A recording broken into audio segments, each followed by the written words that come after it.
et bienvenue sur la chaîne du Centre Tao. Je suis Isabelle Zobzak, coach et thérapeute en médecine traditionnelle chinoise et j'accompagne sur la voie du Tao les femmes débordées qui ont besoin de rééquilibrer leur vie. Aujourd'hui, chapitre d'importance, nous allons voir quelles sont les sources d'énergie et je sais que les femmes débordées, les mères de famille qui courent partout en ont cruellement besoin de recharger leur batterie.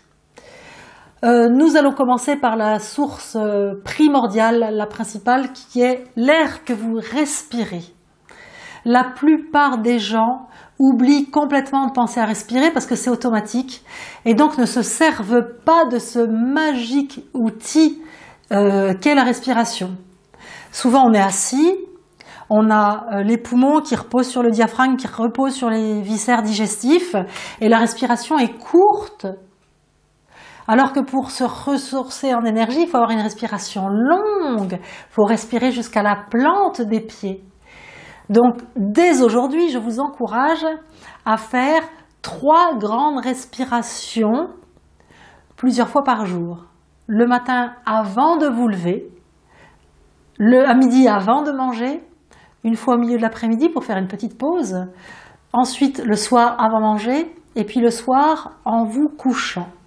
3 grandes respirations, vous pouvez le faire maintenant avec moi, donc on inspire par le nez. On visualise son corps comme un grand ballon, on inspire jusqu'aux plantes de pied. Et ensuite, on laisse doucement, doucement, doucement se dégonfler le ballon. 3 respirations comme ça, pour reprendre de l'énergie. On sent d'emblée le bien que ça fait.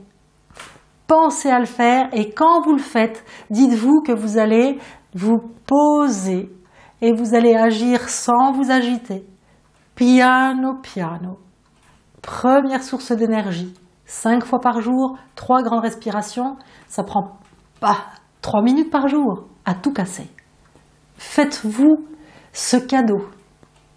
Alors deuxième source très importante, les aliments que vous mangez, bien évidemment. Encore faut-il voir quels aliments on mange. Il faut manger du bon manger. C'est tellement important qu'il y a vraiment un tome entier consacré à l'alimentation sur cette chaîne. Là, c'est juste pour vous donner des conseils de base, c'est-à-dire de manger des aliments pleins de vitalité, ce qui pousse dans la nature, des fruits, des légumes, des céréales complètes, et pas des barres énergétiques, soi-disant, qui sont des calories mortes, qui vous encrassent l'organisme et qui n'ont pas de vitamines, de minéraux ou d'oligo-éléments, du moins bio, hein, pas des cochonneries de synthèse de l'industrie agroalimentaire. Je suis très remontée contre toutes les cochonneries qu'on peut vendre avec la pub, on y reviendra. Et puis manger dans le calme, pas pendant que vous regardez vos mails, ou debout, ou en marchant dans la rue, quelle catastrophe. Faites-vous aussi ce cadeau, même 10 minutes pour manger un plat en mâchant bien et en ayant conscience que ce que vous mangez, c'est la terre dans laquelle vous plantez vos racines. Si vous voulez être une belle plante pleine de vie, proposez une bonne terre à votre corps et regardez tous les épisodes sur l'alimentation. Bon, je passe. Autre source d'énergie vitale, l'eau que vous buvez. Votre corps est fait à 70% d'eau. Et à l'intérieur du corps, il fait 37,2 degrés. Donc si vous ne renouvelez pas l'eau, l'intérieur de votre corps va ressembler à un marécage sous les tropiques. Le marécage sous les tropiques, il fait 37-40 degrés, ça stagne et c'est plein de cochonneries là-dedans. Si vous ne voulez pas vivre dans une eau pleine de cochonneries, buvez de l'eau, renouvelez l'eau de votre corps. Super important. Alors ça aussi, ça donne de l'énergie hein, quand on donne suffisamment de bonne eau à son corps. Attention, je n'ai pas dit qu'il fallait boire trop. Buvez ce qu'il faut boire. 1,5 litre par jour, quoi. Alors, en dehors de ce qu'on respire et de ce qu'on mange et de ce qu'on boit, ce qui est source d'énergie vitale, de chi, c'est le soleil, la lumière. On vit beaucoup dans les néons, confrontés à la lumière des ordinateurs, etc. Et on a de plus en plus appris à se protéger du soleil pour des histoires dermatologiques. Pourtant, le soleil est fondamental. J'imagine que ça vous est déjà arrivé d'aller prendre un bain de soleil ou d'aller passer des vacances au soleil et de revenir, mais gonflé à toc. Le soleil nous donne de l'énergie. Donc, je ne parle pas d'excès.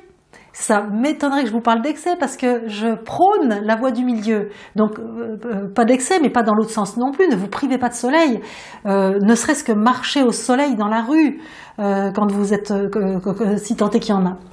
Mais profitez, prenez le soleil, c'est une source d'énergie vitale. En dehors de ça, il y a également vos relations. Les relations sont source d'énergie. Je pense que nous connaissons toutes des personnes qui nous rechargent en énergie. On ressent le bourrichon tourmenté quand on les a vus. On a à nouveau de l'allant, de l'envie. On est bien. C'est des personnes, on ne sait pas forcément pourquoi, mais pourquoi toujours vouloir comprendre? Profitons. Prenons de l'énergie avec les personnes qui nous en donnent et fuyons les personnes qui nous plombent notre énergie. Et en dehors des relations qui sont source d'énergie, si on choisit les relations, nos émotions aussi sont source d'énergie. Il y a des émotions qui nous portent, qui nous envolent. Quand on a des projets, ça nous impulse de l'énergie. Alors qu'il y a des émotions qui nous plombent, le chagrin, la tristesse, l'ennui. Apprenons à bien gérer nos émotions, et là aussi c'est tellement important. C'est une source d'énergie vitale, tellement puissante, qu'il y a tout un tome aussi qui est consacré sur cette chaîne du Centre Tao à vos émotions pour apprendre à les gérer et pour apprendre à aussi puiser de l'énergie pour vivre longtemps et en pleine santé, rien que dans vos propres émotions, dans vos propres pensées. Là, nous avons fait le tour vraiment des principales sources d'énergie, des plus fondamentales. Donc, nous y reviendrons plus en détail. Ce qui ressort aujourd'hui, c'est que vous devez d'emblée faire des exercices de respiration, faire attention à ce que vous mangez, et puis suivre tous les chapitres, toute la chaîne pour les émotions, pour l'alimentation, les trucs magiques, puisque cette chaîne se veut d'être une source d'énergie également. Si vous souhaitez que je traite de sujets qui vous tiennent à cœur, de sujets qui sont particuliers, vous pouvez me poser vos questions dans les commentaires qu'on peut mettre ci-dessous. Si vous avez des commentaires, allez-y également. Vous pouvez aussi passer par le biais de mon site www.centre-tao.com. Je vous invite à partager la chaîne, à la liker et aussi bien sûr à cliquer sur le lien pour pouvoir télécharger le document que je vous ai préparé sur l'énergie. Quelles sont les sources d'énergie, ce qu'on a vu aujourd'hui, mais c'est quoi que votre énergie vitale, le chi, comment vous pouvez mesurer votre niveau de chi, je vous ai préparé tout ça, et puis comment reconnaître des déséquilibres de chi, et donc je vous ai fait un résumé de tout ça, vous n'avez qu'à cliquer pour télécharger. Voilà, je vous laisse, à très vite, bye.